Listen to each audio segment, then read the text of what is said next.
Em nome do Pai, e do Filho, e do Espírito Santo. Amém. Naquele tempo, alguns mestres da lei e fariseus disseram a Jesus: Mestre, queremos ver um sinal realizado por ti. Jesus respondeu-lhes: Uma geração má e adúltera busca um sinal, mas nenhum sinal lhe será dado a não ser o sinal do profeta Jonas. Com efeito, assim como Jonas esteve 3 dias e 3 noites no ventre da baleia, assim também o Filho do Homem estará 3 dias e 3 noites no seio da terra. No dia do juízo, os habitantes de Nínive se levantarão contra essa geração e a condenarão, porque se converteram diante da pregação de Jonas. E aqui está quem é maior do que Jonas.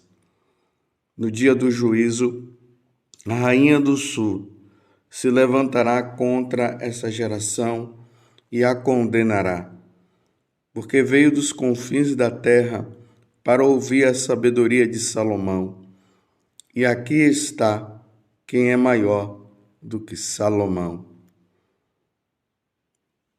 Palavra da salvação. Glória a vós, Senhor. Meus irmãos e minhas irmãs, é preciso notar que no tempo de Jesus, e eu sei que isso vocês já sabem, mas é preciso relembrar, no tempo de Jesus, as autoridades religiosas, elas se opunham de forma violenta contra Jesus.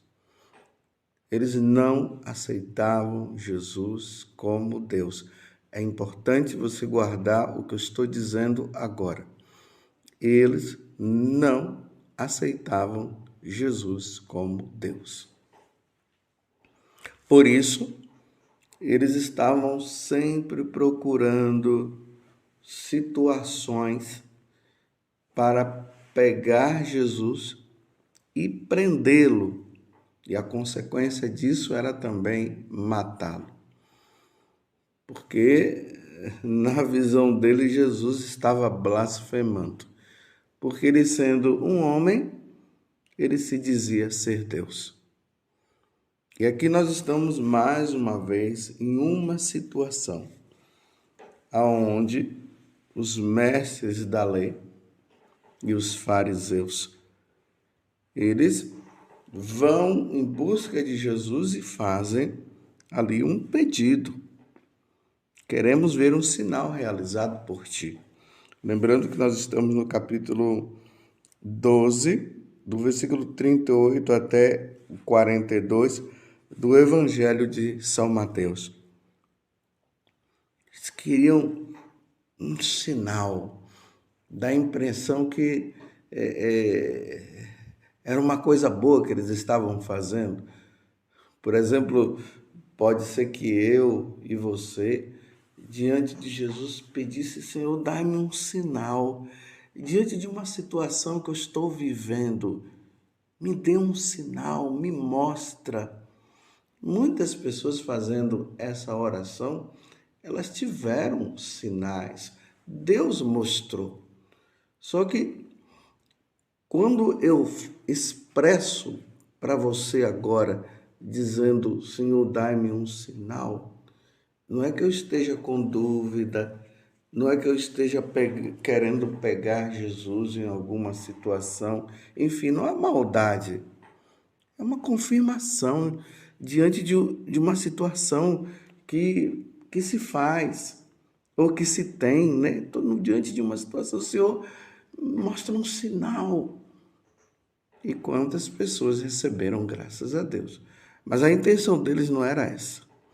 A intenção deles era até mesmo mostrar que Jesus era um charlatão e que nem sinal ele iria fazer. Embora eles tivessem visto e ouvido os milagres que Jesus havia feito. Mas a intenção deles era pegar Jesus. Aí Jesus se expressa como nós acabamos de ouvir. Essa geração é uma geração má e é uma geração adúltera. Ah, vocês pedem um sinal? Tá ok.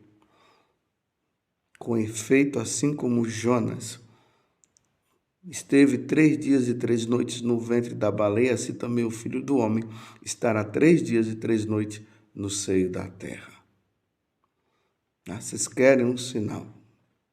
O sinal é o do profeta Jonas, que ficou 3 dias lá na barriga da baleia, 3 noites, e depois ele sai da barriga da baleia. E Jonas ainda estava naquela situação de não querer ir em Nínive para pregar a conversão para o povo de Nínive. Depois vocês pegam o livro do profeta Jonas, um livro pequeno, e leia para que o evangelho de hoje possa entrar melhor no coração, no seu coração. E o sinal era esse. Ele também iria ficar no seio da terra. Foi isso que aconteceu. Quantas vezes Jesus havia dito que o Filho do Homem iria morrer, mas ao terceiro dia ele iria ressuscitar? No dia da ressurreição aconteceu isso. Então, Jesus dá o sinal, mas é um sinal que vai acontecer depois. Embora o endurecimento do coração deles fosse muito grande. Depois Jesus dá um outro sinal. O outro sinal é o do profeta, é do rei Salomão. O rei Salomão, ele pediu sabedoria a Deus para governar o povo de Israel. Lembrando que Salomão era o filho de Davi, do rei Davi. Vocês podem pegar também o livro dos reis, no capítulo 3, do versículo 1 até o 15º, ali você vai ver Salomão pedindo a sabedoria a Deus. E também lá no livro da sabedoria, no capítulo 9, tem toda a oração que Salomão fez. Então, no capítulo 3 do livro dos reis, ele pede a sabedoria e Deus dá.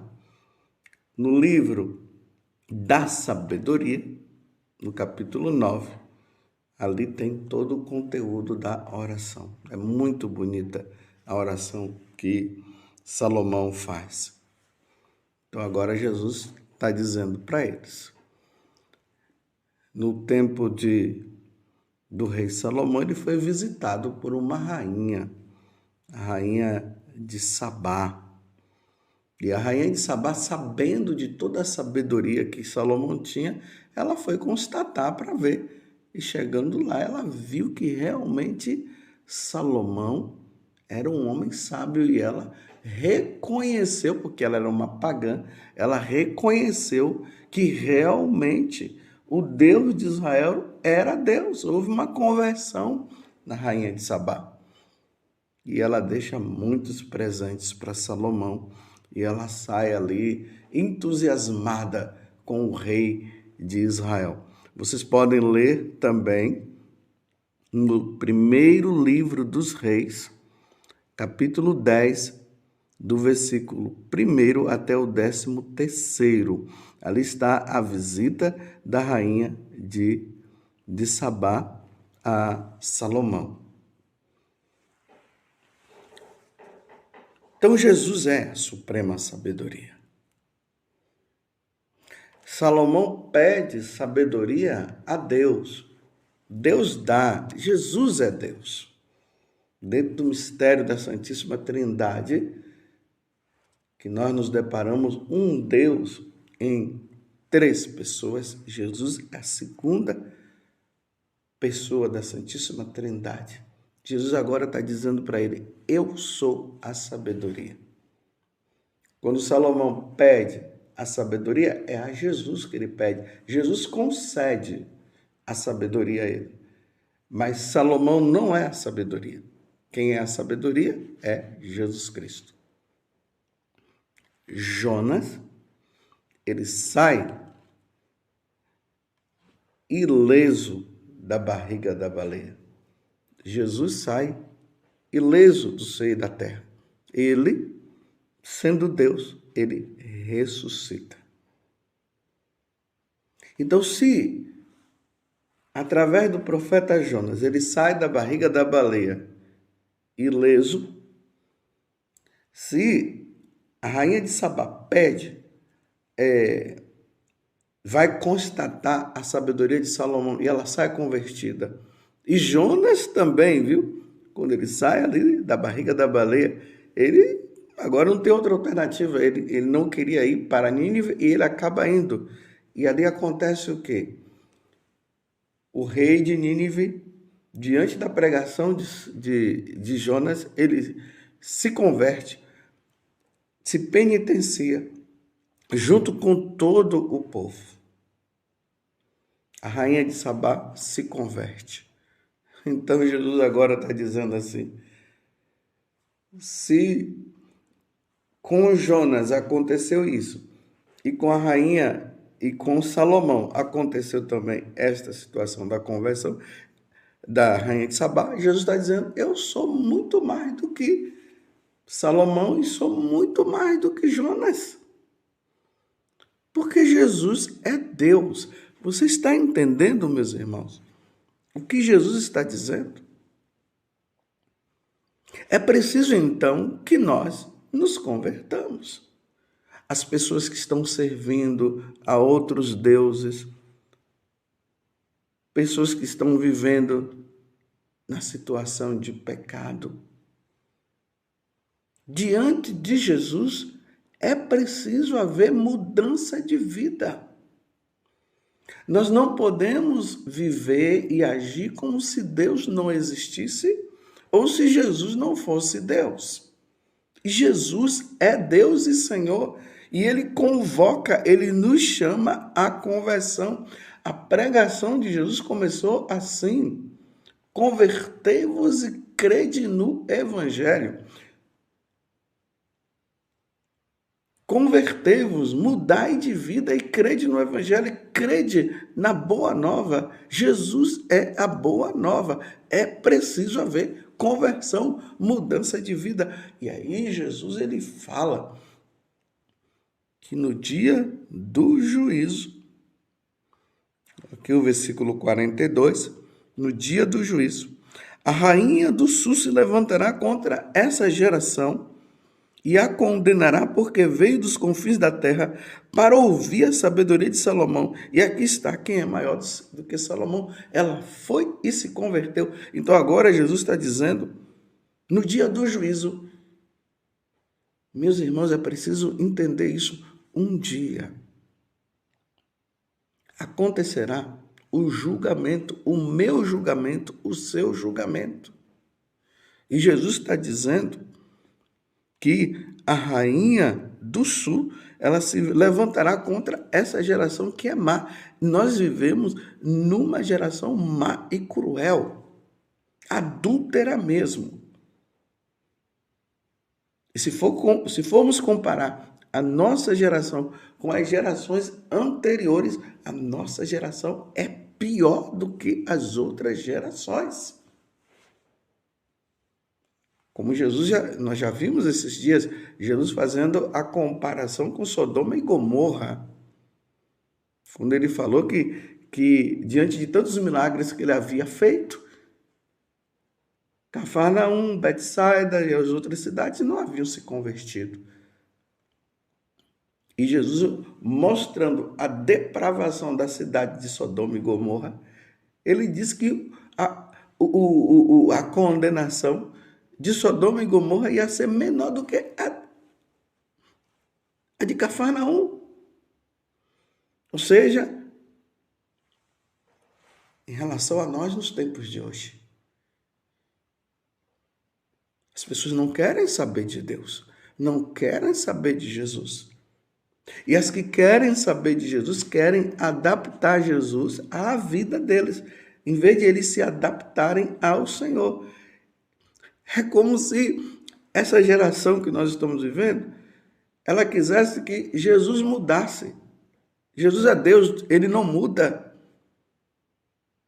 Então eles querem que Jesus mude, e mudando, aí Jesus vai dizer, então o que eu falei antes eu não falo mais, e eu me adapto à situação de pecado de cada um. Como? Se o pecado nos impede de entrar no céu, como é que Jesus agora... Então Jesus agora vai ser pecador junto conosco. Aí aquela justificativa que Jesus andava com os adúlteros, que Jesus estava com os pecadores, como se dizendo assim, Jesus estava com os pecadores, pecando junto com eles. Se Jesus pecava junto com eles, então Jesus deixa de ser Deus mesmo, ele não é Deus, porque Deus não peca. Meus irmãos, quando Jesus estava com os adúlteros, com as adúlteras, quando Jesus estava no meio dos pecadores, ele estava com um fim, tirar as pessoas do pecado. Foi o que aconteceu com Salomão. A rainha se converteu vendo Salomão. E o povo de Nínive se converteu com a pregação de Jonas. Jonas não foi lá para Nínive para dizer, gente, pode continuar essa vida aí que está maravilhosa. Deus é amor e Deus é misericórdia, viu? Pode continuar, não tem problema não. A mesma coisa Salomão, quando a rainha chegou, aí Salomão disse, olha, você está vendo a minha sabedoria? Mas fica aí, continua na sua vida. Não tem problema não. Somos todos filhos de Deus. E Deus é amor, e Deus não vai prejudicar ninguém, não. Cada um na sua religião, cada um vivendo. Não foi assim. Houve mudança de vida. O povo de Nínive se converteu. A rainha de Sabá se converteu. E como é que a nossa geração não quer se converter, não quer mudar de vida? A perversidade está aí.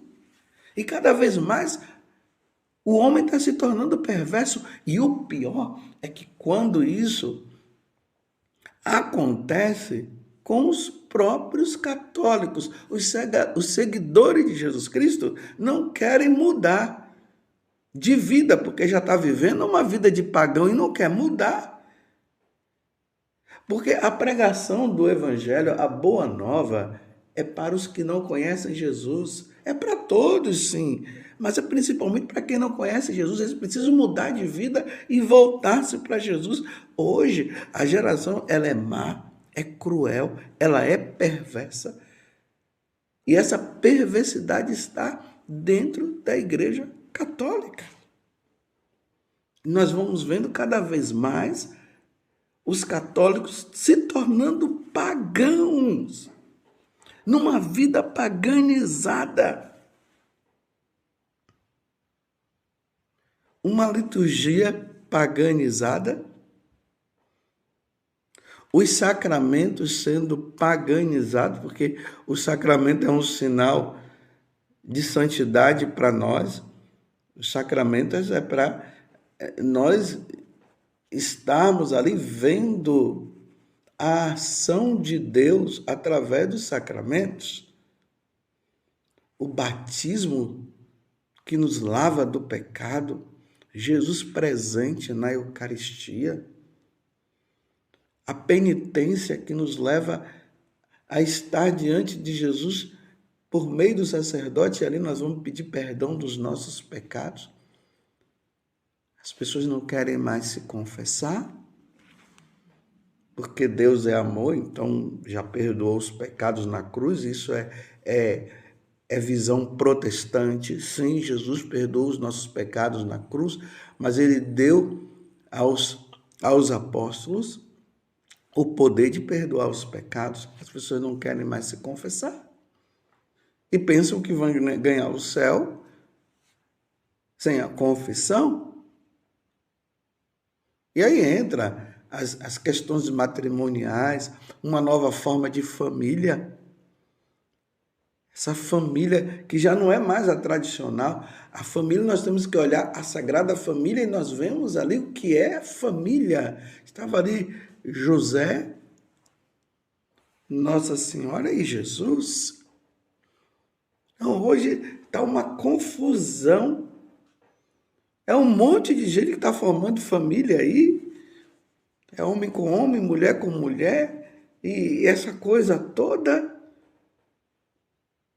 Meu Deus do céu, aonde nós vamos chegar? Eu sei, aonde nós vamos chegar, meus irmãos, nesta vidinha que nós estamos, é no inferno. Por inferno eu não quero ir, não. Então eu tenho que ouvir nosso Senhor, eu tenho que olhar para Jesus, bater no peito e dizer piedade, piedade, misericórdia, misericórdia de mim. Essa geração tem que pedir perdão, tem que sair desta vida errada, corrupção. Meu Deus, matar hoje está virando coisa normal, um hábito matar o outro. Chega lá, mata, entra na escola, mata. Na rua, mata. Vai na casa, mata. Que geração perversa. Vamos pedir a Deus conversão, meus irmãos, mudança de vida. Peçamos a intercessão de Nossa Senhora, que Nossa Senhora nos ajude. Ó Virgem Santíssima, não permitais que eu viva e nem morra em pecado mortal. Em pecado mortal não hei de morrer, porque a Virgem Santíssima há de me valer. Valei-me, Virgem Santíssima. Ajuda-nos, Virgem Santíssima, a nos voltarmos para Jesus. Louvado seja nosso Senhor Jesus Cristo. Para sempre seja louvado. E a sua mãe, Maria Santíssima.